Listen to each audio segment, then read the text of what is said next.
तो अब हम शुरू करते हैं ट्रिगोनोमेट्रिक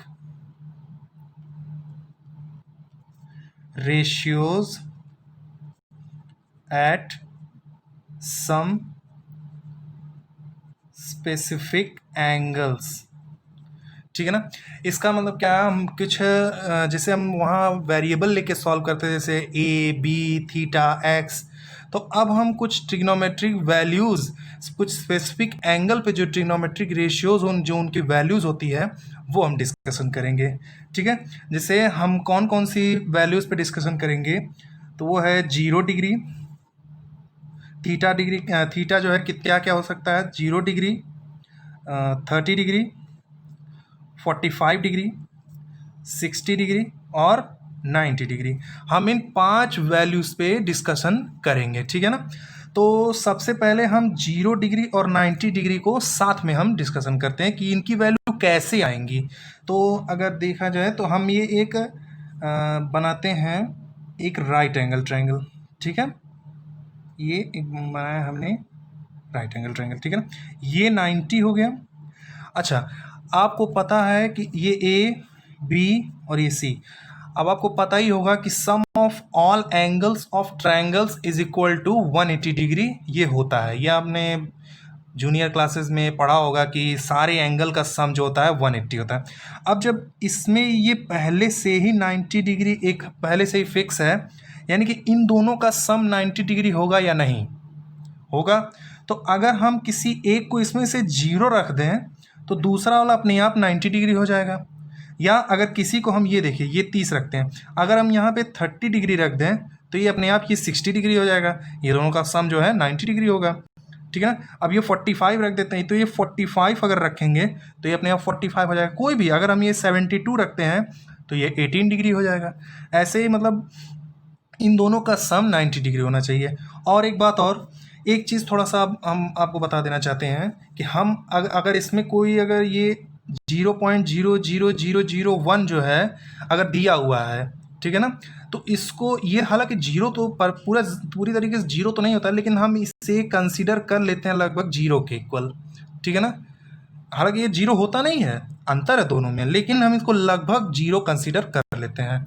ये थोड़ा सा ध्यान देना पड़ेगा इसमें आपको, ये चीज़ ये बात याद रखिएगा आप। हम इसको लगभग जीरो कंसीडर कर लेते हैं, होता नहीं है लेकिन कंसीडर कर लेते हैं। अब आगे देखते हैं। अगर मान लीजिए ये एंगल थीटा है, ठीक है, तो अगर ये एंगल जो है हम यहाँ से इसे डिक्रीज करेंगे, ठीक है, तो ये बताइए कि ये हाइपोटेनस जो है, अगर मान लीजिए ये चलिए ले लेते हैं हम 80 डिग्री इसकी वैल्यू। ठीक है ना। अब इसको हम डिक्रीज करके यहाँ से हम ये जोड़ते हैं तो ये एंगल आ गया 40 डिग्री। ठीक है ना। आप थोड़ा और डिक्रीज किए, डिक्रीज करने पे आपको ये पता चल रहा है कि जो हाइपोटेनस है वो भी डिक्रीज हो रहा है। हाइपोटेनस क्या हो रहा है, डिक्रीज हो रहा है। ठीक है, हाइपोटेनस डिक्रीज हो रहा है। और ये भी तो देखिए कि पहले परपेंडिकुलर जो है इतना था, 40 डिग्री पे परपेंडिकुलर इतना हो गया, यानी कि हाइपोटेनस तो लगभग धीरे धीरे डिक्रीज कर रहा है ना। जो आपका परपेंडिकुलर है वो बहुत तेजी से, यानी कि रैपिडली डिक्रीजिंग। ठीक है ना। ये थोड़ा राइटिंग का थोड़ा सा इशू है मेरा, हालांकि मेरी राइटिंग उतनी अच्छी नहीं है तो आप थोड़ा मैनेज कर सकते हैं। परपेंडिकुलर जो है बहुत तेजी से डिक्रीज करता है, एंगल डिक्रीज करने पे हाइपोटेनस तो डिक्रीज करता ही है लेकिन वो थोड़ा धीमा डिक्रीज करता है, लेकिन परपेंडिकुलर बहुत तेजी से डिक्रीज करता है। अब बात आई बेस क्या होता है, बेस में क्या चेंजेस आती है, तो बेस में कोई चेंजेस नहीं आती है, बेस कांस्टेंट होता है, बेस जैसा का वैसा ही रहता है। बात समझ आई। अब हम आगे बढ़ते हैं। जैसे ये डिक्रीज करते गए ये लगभग जीरो के आसपास यहाँ आ जाएगा, मतलब एकदम इससे सटा हुआ एकदम जीरो के आसपास आ जाएगा। यहाँ पे एकदम पूरी तरह से जीरो नहीं, लगभग जीरो, यही कुछ एंगल आएगा, 0.0000, यही कुछ एंगल आएगा, तो हम उससे लगभग इसको लगभग जीरो मान लेंगे। बात समझे। और उस एंगल पे जो आपका हाइपोटेनस होगा वो जो है बेस के इक्वल हो जाएगा। ठीक है। हाइपोटेनस आपका बेस के इक्वल हो जाएगा। जो ये एंगल आएगा लगभग ये जीरो के पास जब पहुंचेगा, लगभग पूरी तरह से जीरो नहीं, लगभग जीरो के पास जब पहुंचेगा तो ये जो है आपका हाइपोटेनस और बेस इक्वल हो जाएगा। बात समझ में आया। और जो परपेंडिकुलर है वो लगभग आपका जीरो हो जाएगा। ठीक है, लगभग जीरो हो जाएगा, एकदम मतलब दिखेगा नहीं, एकदम जीरो हो जाएगा, बहुत छोटा हो जाएगा, तो लगभग जीरो हो जाएगा। तो हम ये अप्रॉक्स सब लेके हम सब वैल्यूज़ निकालते हैं। तो वैल्यूज़ आ गई आपकी ये 0 डिग्री। अब 0 डिग्री पे अब एक और चीज़ ध्यान देंगे, ये 80 डिग्री है, पहले 80 डिग्री था तो ये कितना था, ये 10 डिग्री था। ठीक है, ये 40 डिग्री था तो ये कितना आया आपका 50 डिग्री। अब ये लगभग जब 0 डिग्री आ गया तो यहाँ कौन सी कितनी वैल्यू आएगी, ये आएगी 90 डिग्री। ठीक है ना, तो हम 90 डिग्री का भी यहीं लेके सॉल्व करेंगे। बात समझ में आया।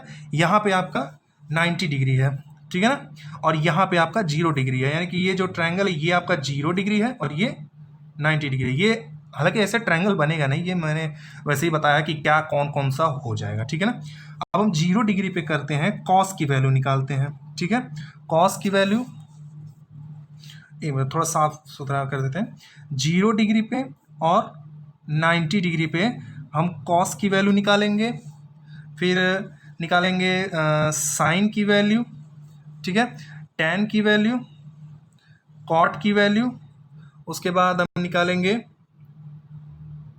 सेक की वैल्यू, फिर कोसेक की वैल्यू। ठीक है, तो अब यहाँ पे ध्यान दीजिए कि कॉस हमारा क्या होता है, कॉस क्या होता है, बेस अपॉन हाइपोटेनस। ठीक है ना, तो कॉस हमारा होता है यहाँ पे, ये हम लिख देते हैं यहाँ पे, क्या ये होता है बेस अपॉन हाइपोटेनस, हम शॉर्ट फॉर्म लिख रहे हैं। परपेंडिकुलर होता है साइन होता है आपका परपेंडिकुलर अपॉन हाइपोटेनस, टैन होता है आपका परपेंडिकुलर अपॉन बेस, ठीक है, कॉट होता है बेस अपॉन परपेंडिकुलर, सेक होता है आपका कॉस का उल्टा यानी कि हाइपोटेनस अपॉन बेस, ठीक है ना, और कोसेक होता है आपका हाइपोटेनस अपॉन परपेंडिकुलर। ठीक है ना, अब हम बात समझेंगे क्या कि 0 डिग्री पे आपका बेस अपॉन हाइपोटेनस है। ठीक है ना, तो बेस अपॉन हाइपोटेनस यहाँ पे आप देखिए ध्यान से कि बेस, चलिए हम बेस को मान लेते हैं x। ठीक है ना, आपको अलजेब्रिक टर्म में हम समझाते हैं, बेस को हम मान लेते हैं x, तो हाइपोटेनस भी तो x हो जाएगा, दोनों इक्वल हैं। बेस अगर x है तो हाइपोटेनस भी x हो जाएगा। तो यहाँ पे बेस अपॉन हाइपोटेनस है यानी कि ये x बाई x हो जाएगा, यानी कि ये आ गया वैल्यू 1। ठीक है ना, यानी कि cos 0 की वैल्यू हो गई 1। अब साइन पे आते हैं, तो साइन आपका होता है परपेंडिकुलर अपॉन हाइपोटेनस। ठीक है ना, तो यहाँ पे परपेंडिकुलर 0 है, तो यहाँ पे परपेंडिकुलर ये हो गया 0 और हाइपोटेनस क्या है x, तो हम 0 बाई एक्स यानी कि ये आ गया 0। बात समझ आया, कोई दिक्कत।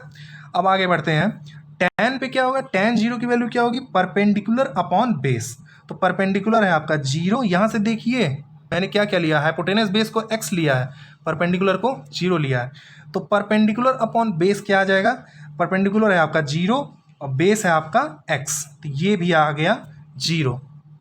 बात समझ में आया। अब बेस आपका क्या है, बेस आपका x है, कॉट में आते हैं बेस x परपेंडिकुलर 0। अब ये देखिए क्या हो गया, डिनोमिनेटर तो 0 हो गया, यानी कि ये नॉट डिफाइंड है, इसकी वैल्यू डिफाइंड ही नहीं है, कोई वैल्यू ही नहीं होगी, कोई वैल्यू नहीं होगी इसकी, नॉट डिफाइंड।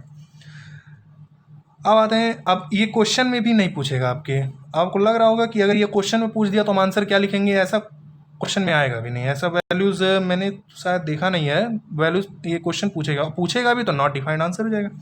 अब आते हैं हम अगले में सेक 0 में, तो सेक 0 क्या है, हाइपोटेनस अपॉन बेस, हाइपोटेनस क्या है x और बेस क्या है x, तो ये आ गया 1। बात समझे। अब आते हैं कोसेक में, कोसेक क्या है, हाइपोटेनस अपॉन परपेंडिकुलर, हाइपोटेनस आपका x परपेंडिकुलर 0, ये भी आ गया आपका क्या, नॉट डिफाइंड, ये भी नॉट डिफाइंड है। ठीक है ना, अब हम 90 पे आते हैं, तो 90 पे खेल उल्टा हो जाएगा बिल्कुल, जो आपने परपेंडिकुलर माना है वो बेस हो जाएगा, जो बेस माना है वो परपेंडिकुलर हो जाएगा, उल्टा खेल हो जाएगा। ठीक है ना, अब जैसे ये ट्रायंगल कंसिडर करते हैं हम, इसमें देखिए 0 डिग्री के लिए जो परपेंडिकुलर था वो तो 0 है, बेस x है और हाइपोटेनस x है।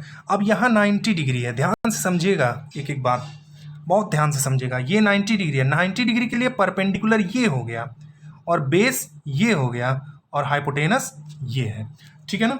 अब cos 90 पे चलते हैं, तो cos 90 आपका क्या होगा, बेस अपॉन हाइपोटेनस। तो इसमें आपका बेस ये है, परपेंडिकुलर ये है और हाइपोटेनस ये है, ठीक है ना। बेस क्या है आपका 0, हाइपोटेनस क्या है x, तो इसकी वैल्यू आ गई 0, ठीक है ना। ये ट्रायंगल हम यहाँ बना लेते हैं, ठीक है ना, अच्छे से समझ में आएगा।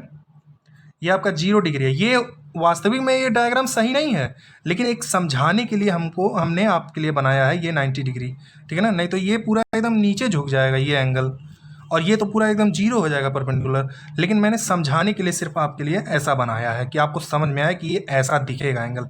अगर उसको जूम करके आप देखेंगे उस ट्रायंगल को तो ऐसा दिखेगा वो ट्रायंगल, ठीक है ना। जैसे होता है ना, आप मोबाइल में कोई चीज़ बहुत छोटी रहती है, उसको आप देखने के लिए जूम करते हैं, वैसे ही इसको भी यहाँ पे भी अगर आप जूम करेंगे तो ऐसा ही कुछ फिगर दिखेगा, ठीक है ना। तो ये 0 है और ये x है, ठीक है ना। अब साइन 90 क्या हो जाएगा, साइन 90 देखिए परपेंडिकुलर आपका क्या दिया हुआ है, परपेंडिकुलर ये है, हाइपोटेनस ये है x अपॉन x, ठीक है ना। ये आ गया 1। अब हम जल्दी जल्दी इसको करते हैं, ठीक है ना, आपको तो समझ में आया हो गया होगा। तो अब हम जल्दी जल्दी करते हैं इसको, काफ़ी समय इसमें वेस्ट हो जा रहा है। परपेंडिकुलर आपका x, बेस आपका 0, यानी कि x अपॉन 0, ये आपका आ गया नॉट डिफाइंड, ठीक है। अब कॉट पे आते हैं, कॉट आप बेस आपका 0, परपेंडिकुलर आपका x, ये आ गया 0। जल्दी जल्दी इसको हम करते हैं। हाइपोटेनस अपॉन बेस, हाइपोटेनस आपका क्या है x, बेस क्या है 0, ये नॉट डिफाइंड, ठीक है। अब आपका hypotenuse upon perpendicular, hypotenuse x, perpendicular आपका x, ये आ गया 1, ठीक है। ये हो गया आपका 0 और 90 पे पूरा प्रूफ के साथ, पूरे डिटेल में एक्सप्लेनेशन के साथ कहाँ से इसकी वैल्यू कैसी आई है। अंत में इस वीडियो के लास्ट में मैं एक टेबल भी बना दूंगा जिसमें हर एक एंगल का अपना जो जो वैल्यू होता है वो होगा। और इस पे अगर इस वीडियो में नहीं तो अगले वीडियो में ज़रूर कोशिश करूंगा कि आपको एक ट्रिक बता दूं कि कैसे सारे एंगल को लर्न किया जा सकता है। अगर इस वीडियो में बताने हो रहा तो मैं बता दूंगा इस वीडियो में, ठीक है ना।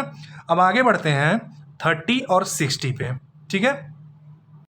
अब बात करते हैं एंगल 30 डिग्री और 60 डिग्री, ठीक है ना। अब ये हमने एक ट्रायंगल बनाया है, तो 30 डिग्री और 60 डिग्री के लिए हमें एक ऐसा ट्रायंगल चाहिए जिसका ये एंगल है, ये बाइसेक्टर, इसका एंगल बाइसेक्टर जो है, एंगल बाइसेक्टर जो सामने वाला साइड है उसे भी बाइसेक्ट करे। तो ऐसा सिर्फ 2 ही ट्रायंगल हो सकते हैं, एक इक्विलेटरल ट्रायंगल और एक आइसोलेस ट्रायंगल, ठीक है। अब जो है एक आइसोलेस ट्रायंगल में वैल्यूज फिक्स नहीं होती है, बस उसमें ये है कि ये 2 वैल्यूज इक्वल होती हैं बस। लेकिन उसमें कई सारी वैल्यूज हो सकती हैं, हो सकता है ये 30 डिग्री हो तो 60 और ये 120 डिग्री हो, ठीक है ना। इसमें कोई भी वैल्यूज हो सकती हैं, कोई फिक्स वैल्यू इसमें नहीं है। अगर हम इक्विलेटरल ट्रायंगल को लें तो उसमें सारी वैल्यूज फिक्स होती हैं। ये हो गया आपका 60 डिग्री, ये हो गया आपका 60 डिग्री, इसलिए हम इक्विलेटरल ट्रायंगल को ज़्यादा प्रेफर करेंगे, ठीक है ना। आइसोलेस भी ठीक है अपने जगह, लेकिन उसमें वैल्यू फिक्स नहीं होती है, उसमें कोई भी वैल्यू हम ले सकते हैं। हो सकता है ये 83 डिग्री ले लें तो ये 14 डिग्री ऐसे कुछ करके वैल्यूज आएंगे, वो हो जाएगा, मतलब इसमें कोई फिक्स वैल्यू नहीं। लेकिन इक्विलेटरल में वैल्यू फिक्स होती हैं। और एक इसमें खास बात और, ये 60 डिग्री है, 60 डिग्री, और इसका एंगल बाइसेक्टर जो है, यानी कि ये इसके इक्वल है, और ये एंगल बाइसेक्टर जो है ये सामने वाले के लिए साइड बाइसेक्टर का भी काम कर रहा है, ये दोनों इक्वल हो जाएंगे, ठीक है ना। तो अगर ये 60 डिग्री है तो ये 30 डिग्री हो जाएगा, 90, क्योंकि 90 60 150 30 180, ठीक है ना। ये हो गया 30 डिग्री, ठीक है ना, और ये आपका 90 डिग्री। बात समझ में आया। तो अब हम आगे बढ़ते हैं, तो हमें सिर्फ एक ही ट्रायंगल से काम है, इस ट्रायंगल को हम छोड़ देते हैं, सिर्फ इसी ट्रायंगल से ही हम सारा वैल्यूज निकाल लेते हैं। तो आपको पता है इक्विलेटरल ट्रायंगल में, हाँ, ये भी खासियत होता है इक्विलेटरल ट्रायंगल में कि 2 साइड भी इक्वल होते हैं, सॉरी, तीनों साइड इक्वल होते हैं, वो आइसोलेस में 2 साइड इक्वल होते हैं। तीसरा साइड को हम क्या माने ये भी नहीं, इसका भी नहीं कुछ हम अंदाज़ा लगा सकते हैं। आइसोलेस ट्रायंगल में हम इसको x मान लेंगे, लेकिन इसको क्या माने। अब इक्विलेटरल ट्रायंगल में ये x है, ये x है, तो ये भी x होगा ये पूरा, ठीक है ना। इसलिए हम इक्विलेटरल ट्रायंगल को ज़्यादा प्रेफर करेंगे, ठीक है ना। अब ये इक्विलेटरल ट्रायंगल है, ये x है, ये पूरा x है, तो ये भी पूरा x ही होगा। अब ये साइड बाइसेक्टर है, तो ये x/2 हो गया, ठीक है ना। अब हम पाइथागोरस लगा के ये जो वैल्यू है BD की वैल्यू हम निकाल सकते हैं कि नहीं। ये हो गया √3x/2, पाइथागोरस अब लगाएंगे √3x/2। अब हम इस डायग्राम को थोड़ा साफ सुथरा बनाते हैं, ठीक है। इस डायग्राम को अगर हम साफ एकदम बनाएं तो ऐसे बनेगा, ठीक है ना। ये √3x/2, ये x/2 और ये x, ये आपका है 60 डिग्री, ये आपका है 30 डिग्री और ये है 90 डिग्री, ठीक है ना। तो ये ABC, हालांकि ABC लिखने की जरूरत नहीं है, लेकिन फिर भी चलिए कोई बात नहीं। तो अब याद रखिएगा 60 डिग्री के लिए ये परपेंडिकुलर है, 30 डिग्री के लिए ये परपेंडिकुलर है। मैंने पहले वीडियो में आपको बताया था, कंफ्यूज मत होइएगा। हमेशा कितने लोग होते हैं कि इसको परपेंडिकुलर लेके सारा क्वेश्चन सॉल्व कर देंगे, आ जाएगा इस एंगल के रिस्पेक्ट में वैल्यूज निकालिए तो ये परपेंडिकुलर लेके सॉल्व कर दो, जो कि एकदम गलत है, ठीक है ना। इस एंगल के लिए ये परपेंडिकुलर, इस एंगल के लिए ये परपेंडिकुलर, ठीक है ना। अब आगे बढ़ते हैं। ये हो गया, तो अब हम वैल्यू निकालते हैं 30 डिग्री और 60 डिग्री पे, ठीक है ना। पहले आ गया साइन आपका होता है परपेंडिकुलर अपॉन हाइपोटेनस, ठीक है ना। याद रखिए परपेंडिकुलर अपॉन हाइपोटेनस, ठीक है। परपेंडिकुलर आपका क्या है 30 डिग्री के लिए, 30 डिग्री के लिए परपेंडिकुलर ये है x/2, तो x/2 अपॉन हाइपोटेनस क्या है x, ठीक है ना।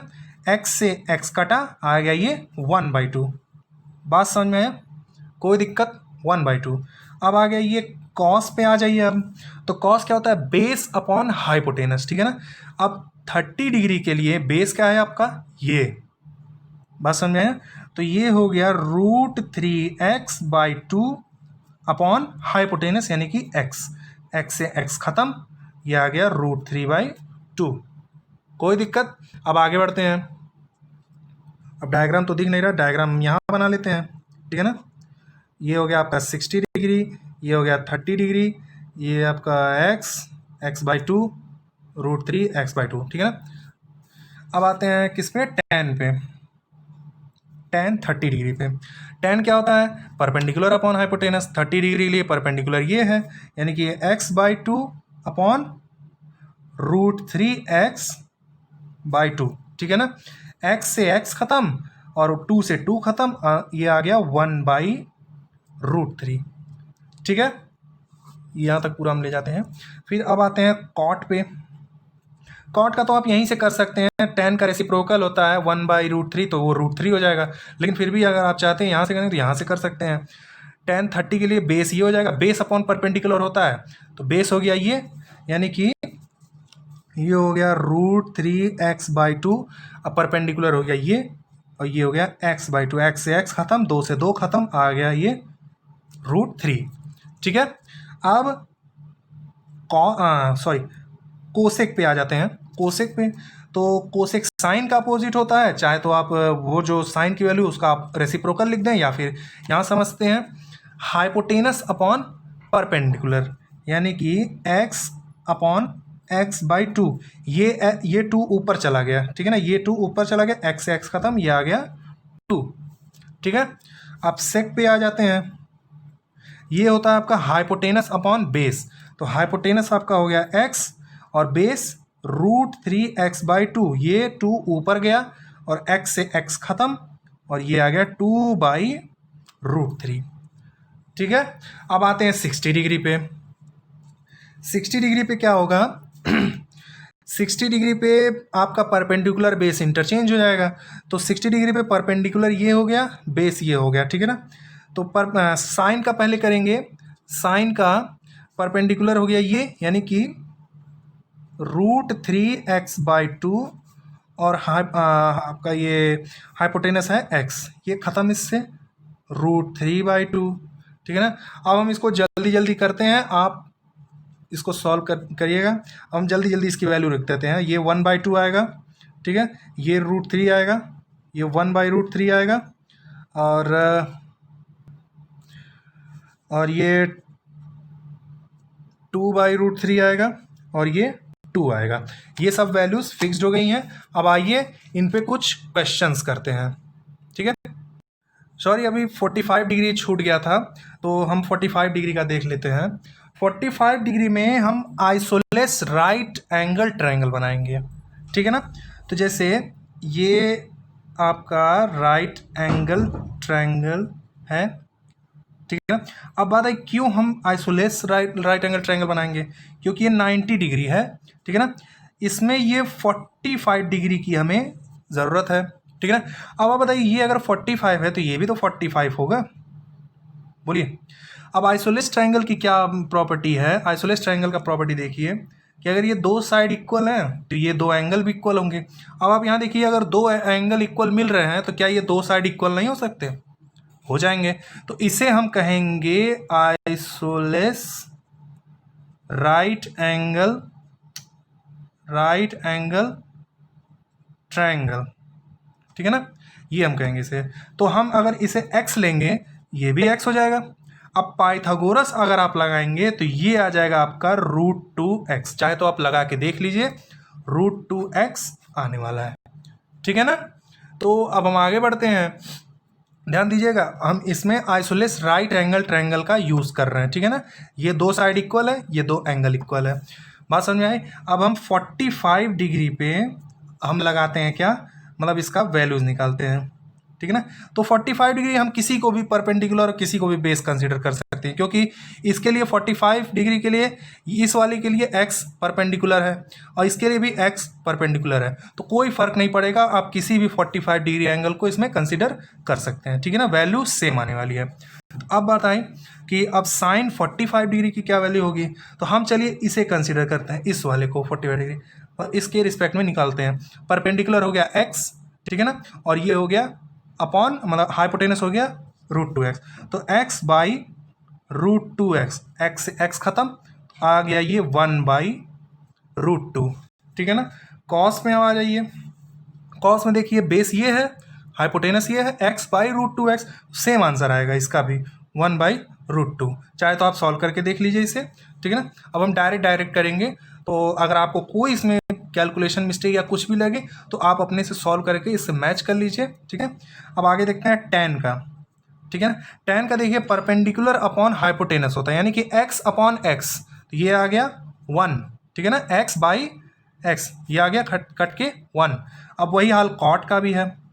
कॉट होता है आपका क्या, बेस अपॉन परपेंडिकुलर, यानी कि ये भी आ गया x/x, तो ये आ गया 1, ठीक है ना।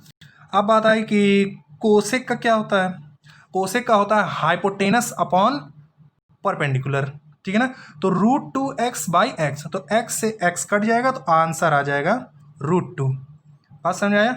अब बचा सिर्फ सेक का, ठीक है ना। सेक का क्या होगा, हाइपोटेनस अपॉन बेस, तो √2x/x, x से x कैंसिल, इसका भी बचा, मतलब इसका भी आ गया √2। बात समझ में आया? ये था 45 डिग्री का, ये मेरे हिसाब से सबसे इजी है, ठीक है ना। अब हम बढ़ते हैं क्वेश्चंस पे, क्वेश्चन अब सॉल्व करते हैं, ठीक है। तो क्वेश्चन पे चलते हैं, लेकिन क्वेश्चन स्टार्ट करने से पहले मैं आप लोग से ये कहना चाहता हूँ कि ये जो जितनी वैल्यूज़ हैं, 0 डिग्री, 30 डिग्री, ये जितनी भी वैल्यूज़ हैं, इनको आप या तो याद कर लीजिए, अच्छे से याद हो जाए तो बहुत बढ़िया, और अगर ना याद हो रहा हो, मतलब कठिनाई अगर आ रही हो, तो किताब में, आपके बुक में वो टेबल के फॉर्म में दिया हुआ है इकट्ठे, तो या तो उसे एक काम कीजिए, A4 साइज पेपर पे उसे साफ एकदम लिख दीजिए और कहीं दीवार पे चिपका दीजिए, ठीक है ना। या फिर अपने कॉपी के किसी पेज पर या शुरुआत के पेज पे उस ट्रिग्नोमेट्री जो वैल्यूज़ है उसको लिख लीजिए, क्योंकि बहुत बहुत ज़रूरत है उसकी, ठीक है ना। तो अब हम, यही आपसे कहना था बस। तो अब हम क्वेश्चन पे चलते हैं। तो 3 क्वेश्चन मिलेंगे। वैसे अगर वैल्यूज़ अगर सारी याद रहेंगी तो इस टॉपिक पे जो क्वेश्चन बनते हैं बहुत आसान होते हैं, कोई कठिन सवाल नहीं आते इस टॉपिक, बस वैल्यूज़ याद होनी चाहिए। अगर वैल्यूज़ नहीं याद है तो बहुत कठिन है। तो अब चलते हैं साइन 60 पे। साइन 60 की वैल्यू मुझे तो याद है √3/2, लेकिन अगर आपको याद रहेगा तो ये क्वेश्चन हलवा है आपके लिए, ठीक है ना। साइन 60 है √3/2, ठीक है। कॉस 30 की वैल्यू वो भी √3/2 होगी, ठीक है। साइन 30 की वैल्यू 1/2, ठीक है। कॉस 60 की वैल्यू 1/2। अब ये हो गया √3 इंटू √3, 3, 2 इंटू 2 4, 3/4, और ये हो गया आपका 1/4। तो 3 + 1 4, 4/4, तो ये आ गया आंसर 1। बात समझ में आया? और ये हो गया आपका आंसर। कोई कठिन सवाल इस पे नहीं बनते, बहुत आसान सवाल बनते हैं, बस वैल्यूज याद होनी चाहिए और कुछ क्वेश्चन आप प्रैक्टिस करेंगे बस, तो ये आराम से ये इस तरह के सवाल आपके हो जाएंगे, ठीक है ना। अब अगले क्वेश्चन पे चलते हैं। 5 cos स्क्वायर 60 डिग्री, ठीक है ना। तो पहले हम ऊपर वाले को देखते हैं, तो यहाँ लिखेंगे 5 cos 60 की वैल्यू क्या होती है 1/2, ठीक है ना। तो cos 60 यहाँ पे हम लिखेंगे 1/2 का स्क्वायर, बात समझ में आया। फिर प्लस 4, sec 30 की वैल्यू क्या होती है, sec 30 की वैल्यू होती है 2/√3, ठीक है ना। तो 2/√3 का स्क्वायर, tan 45 का 1 होता है तो ये 1 स्क्वायर, ठीक है ना। साइन स्क्वायर 30 1/2, तो ये इसका स्क्वायर, प्लस कॉस स्क्वायर 30 की वैल्यू क्या होती है √3/2, इसका स्क्वायर। वैल्यूज आपने पुट कर दी, अब इसे सॉल्व कर लीजिए। तो चलिए हम सॉल्व कर देते हैं। 5 1/2 का होल स्क्वायर क्या होगा 1/4, प्लस इसका क्या होगा 4 इंटू 4/3 माइनस 1, ठीक है। ये हो गया 1/4 और ये हो गया 3/4, ठीक है ना। ये आ गया 5/4 और ये आ गया 16/3 माइनस 1, ये आएगा आपका, देखिए 3 + 1 4, 4/4, ये आ जाएगा नीचे 1, ठीक है ना। चाहे तो सॉल्व करके देख लीजिए, ठीक है ना। अब इसका एलसीएम आ जाएगा, ये तो हटा दीजिए, अब इसका एलसीएम आएगा 12, ये अपॉन 1 छोड़ दीजिए, इसको इसकी कोई ज़रूरत नहीं है। इसका आ गया एलसीएम 12, तो 4 3 = 12, तो 5 3 = 15, ये आ गया 3 4 = 12, तो 16 4 = 64, ठीक है ना। 16 4 = 64। तो अब यहाँ पे ये 1 है, तो ये 1 इंटू 12 होगा, तो ये 12 से माइनस, ये हो गया। आप क्या करेंगे, ये देखिए 15 में से 12 गया 3, 3 और 64 कितना होगा 67/12, ये आपका आंसर हो गया। चाहे तो इसको होल नंबर में लिखिए, चाहे या फिर ऐसे ही सही है, ठीक है ना। ये आपका आंसर हो गया, ठीक है ना। अब बढ़ते हैं अगले क्वेश्चन पे। ये सवाल देखिए, ये सवाल बहुत अच्छा है। अब देखिए ये थोड़ा ट्रिकी सवाल है। दिया tan a + b, ब्रैकेट में a + b दे दिया है, इज इक्वल टू √3, ठीक है ना। अब यहाँ देखिए tan a - b यहाँ पे दिया है 1/√3, तो हमें निकालना है a और b कितना होगा, क्या होगा, ठीक है ना। तो यहाँ पे देखिए tan a + b आपका √3 है, तो tan की कौन सी वैल्यू √3 के बराबर होती है 60 डिग्री। tan 60 डिग्री आपका √3 होता है। तो अगर हम इससे कंपैरिजन करें tan 60 degree is equal to √3, तो क्या a + b is equal to 60 degree नहीं आ रहा है, हो जाएगा, ठीक है ना। उसी तरह यहाँ पे हम आए तो tan a - b आपका दिया है 1/√3, तो इसको कंपैरिजन करें tan 30 डिग्री इज इक्वल टू 1/√3 से, तो क्या a - b is equal to 30 degree आ जाएगा, आ जाएगा। तो बस एक इक्वेशन ये मिल गया, एक इक्वेशन ये मिल गया। अब इसको सॉल्व कर लीजिए। a + b is equal to 60 degree, a - b is equal to 30 degree, ठीक है ना। Plus b minus b cut गया, ये आ गया 2a, ये आ गया 90, तो ये आ गया a इज इक्वल टू 90/2 यानी कि 45 डिग्री। अब b की वैल्यू क्या है, b की वैल्यू किसी में पुट कर दीजिए। चलिए हम इसमें पुट करते हैं। a की अगर 45 है तो b की आ जाएगी 15 डिग्री। बस ये हो गया आपका आंसर। बहुत अच्छा क्वेश्चन था ये। तो इसी तरह आप प्रैक्टिस करते रहे बहुत सारे क्वेश्चन, क्योंकि ट्रिग्नोमेट्री प्रैक्टिस से ही आपको क्लियर होगा, ठीक है ना। तो अब मिलते हैं अगले वीडियो में, और जो याद करने वाली ट्रिक है जो मैंने कहा था कि आपको बताऊंगा, वो मैं अगले वीडियो में आपको बताऊंगा, ठीक है ना, कि उसका ट्रिक कैसे, उसकी वैल्यूज़ याद करने की, 0 डिग्री 30 डिग्री ये सब वैल्यू याद कैसे होती हैं, इसका मैं ट्रिक बताऊँगा, ठीक है ना। ठीक है, या फिर उसके लिए अलग से मैं वीडियो ले आऊँगा कि उसको कैसे याद करें, ठीक है ना। तो ठीक है, तब तक के लिए बाय बाय।